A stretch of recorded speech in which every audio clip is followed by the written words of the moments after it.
उद्या सोमप्रदोष निमित्त महामृत्युंजय मंदिरात महाअभिषेक व प्रसादाचा कार्यक्रम। उद्या सोमप्रदोष निमित्त येवला शहरातील भाविकांचं श्रद्धास्थान असलेल्या अमरधाम येथील महामृत्युंजय मंदिरात सकाळी विधिवत पूजा होणार असून व दुपारी 4 वाजता महामृत्युंजय मंदिरात भोलेबाबाच्या मूर्तीला व शिवलिंगाला महाअभिषेक करण्यात येणार असून अभिषेक झाल्यावर आरती होणार आहे व आरती झाल्यानंतर रुद्राक्ष बेलपत्राचे वाटप करण्यात येणार आहे व प्रसादाचं या ठिकाणी वाटप करण्यात येणार असून तरी सर्व शिवभक्तांनी महाप्रसादाचा लाभ घ्यावा असे आवाहन आयोजकांच्या वतीने करण्यात आले आहे। जय भोले।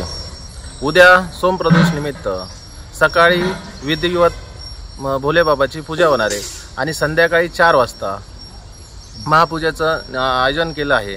त्या ठिकाणी अभिषेक व आरतीचा आपण सर्वांनी लाभ घ्यावा आणि त्या आरती झाल्यानंतर महाप्रसादाचं नियोजन केलं आहे आणि बेलपान व रुद्राक्षची वाटप होणार आहे। तरी माझा विनंती की सगळ्या भोलेबाबाच्या शिवभक्तांनी या गोष्टीचा लाभ घ्यावा ही नम्र विनंती।